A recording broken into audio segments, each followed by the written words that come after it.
Mental health is a critical part of our overall well-being. It encompasses our emotional, psychological, and social well-being. It influences how we think, feel, and act in our daily lives. It affects how we handle stress, relate to others, and make choices. Our mental health determines how we manage life's challenges and build relationships. Mental health is about our emotional, psychological, and social health. It involves our ability to enjoy life, balance responsibilities, and achieve our potential. It's about how we handle stress, relate to others, and make choices. Good mental health helps us to cope with the normal stresses of life, work productively, and contribute to our community. Good mental health doesn't mean you're always happy.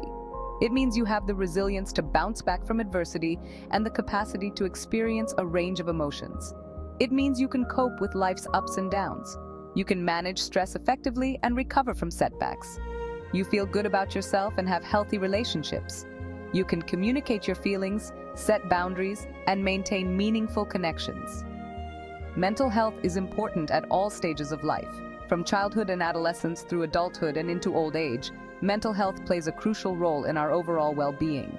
It's important for children as they grow and learn. Good mental health helps children develop socially, emotionally, and academically. It's important for adults as they navigate work, relationships, and family.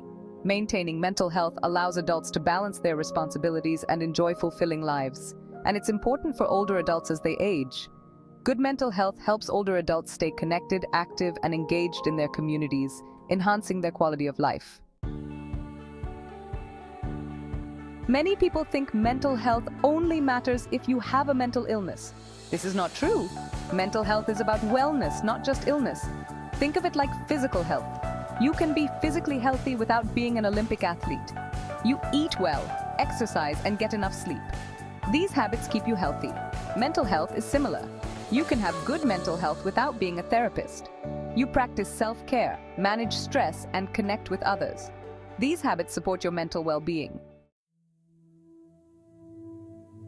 Mental health is not an all-or-nothing state. It's a spectrum. Everyone falls somewhere on this spectrum, and your position can change over time. Think of a mood scale from 1 to 10. 1 is feeling very low, and 10 is feeling very high. You might be at a 7 one day and a 5 the next. Life events, stress, and other factors can impact your position on the spectrum. Understanding the spectrum is important. It helps us see that everyone experiences ups and downs in their mental health. It also reminds us that it's okay to ask for help if we're struggling. When you're thriving mentally, you feel good. You have energy, motivation, and a positive outlook. You can manage stress effectively and maintain strong relationships. You feel equipped to face life's challenges. When you're struggling, things feel different. You might feel down, anxious, or overwhelmed. You may have trouble sleeping, concentrating, or enjoying activities you once loved. You might withdraw from others or feel disconnected. Recognizing the difference between thriving and struggling is crucial. It allows you to take action to improve your mental well-being. Section 5. Debunking common mental health myths. In this section, we will explore and dismantle some of the most pervasive myths surrounding mental health. These misconceptions can have serious consequences, so it's crucial to address them head-on. Many myths surround mental health, and they often stem from a lack of understanding or fear of the unknown. These myths can be harmful and prevent people from seeking the help they need. When people believe these falsehoods, they may feel ashamed or embarrassed about their struggles, which can lead to isolation and worsening symptoms. One myth is that mental illness is a sign of weakness. This is completely untrue. Mental illness is not a reflection of a person's character or strength. It is a medical condition that requires proper treatment and support. Mental illness can affect anyone, regardless of their strength or character. It does not discriminate based on age, gender, race, or socioeconomic status. Anyone can experience mental health challenges at any point in their life. It's often caused by a combination of factors, including genetics, environment, and life experiences. Understanding these factors can help in developing effective treatment plans and support systems for those affected. Another myth is that people with mental illness are dangerous or unpredictable. This stereotype is not only false but also damaging. It creates unnecessary fear and stigma around mental health issues. This is also false and perpetuates harmful stereotypes. The reality is that people with mental illness are more likely to be victims of violence than perpetrators. They deserve compassion and understanding, not fear and discrimination. The vast majority of people with mental illness are not violent and are more likely to be victims of violence than perpetrators. By debunking these myths, we can create a more supportive and inclusive environment for everyone. It's important to educate ourselves and others to break down these barriers and promote mental health awareness. Section 6. Mental health matters, why you should care. Taking care of your mental health is just as important as taking care of your physical health. Good mental health has many benefits. When you're mentally healthy, you're better able to cope with stress. You can think more clearly and make better decisions. You have more energy and motivation to pursue your goals. Good mental health also strengthens your relationships. You can communicate more effectively, build trust, and develop deeper connections. Section 7. The power of talking about mental health. For too long, mental health has been stigmatized. People have been afraid to talk about their struggles for fear of judgment or discrimination. This fear often leads to isolation and a sense of being misunderstood. People have been afraid to talk about their struggles for fear of judgment or discrimination.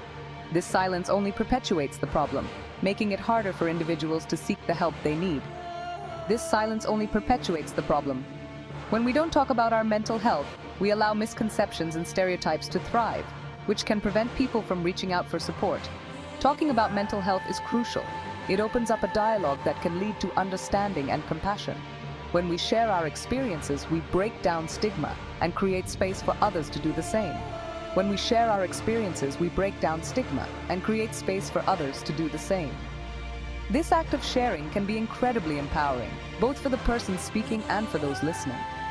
We realize we're not alone in our struggles. Knowing that others have faced similar challenges can provide comfort and hope. It reminds us that it's okay to seek help and that recovery is possible. Talking about mental health also helps normalize seeking help. It encourages people to reach out to professionals, friends, or family members when they need support. This can lead to early intervention and better outcomes. Just like we wouldn't hesitate to see a doctor for a physical ailment, we should feel comfortable seeking professional help for mental health concerns. By normalizing these conversations, we can create a more supportive and understanding society where everyone feels empowered to take care of their mental well-being. Section 8. Recognizing the warning signs. It's important to be aware of the warning signs of mental health issues. These signs can manifest physically, emotionally, and behaviorally. Persistent sadness, anxiety, or worry are common warning signs. You might experience changes in your sleep patterns, such as difficulty falling asleep, staying asleep, or sleeping too much. Changes in appetite, loss of energy, and difficulty concentrating can also indicate a problem. Social withdrawal, irritability, and increased sensitivity to noise or light can also be warning signs.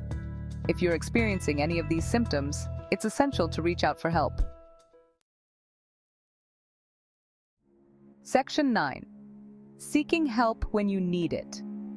Seeking help for mental health concerns is a sign of strength, not weakness. It takes courage to acknowledge you're struggling and to reach out for support. There are many resources available to help. Talk to your doctor, a therapist, or a counselor. They can provide support, guidance, and treatment options. Remember, you don't have to go through this alone. There are people who care and want to help you feel better. Section 10. Taking care of your mental health. Just like physical health, mental health requires ongoing care and attention. There are many things you can do to prioritize your mental well-being.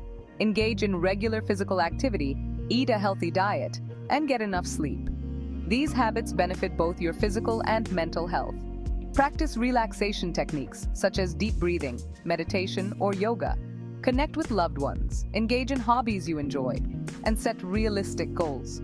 Remember to be kind to yourself and practice self-compassion.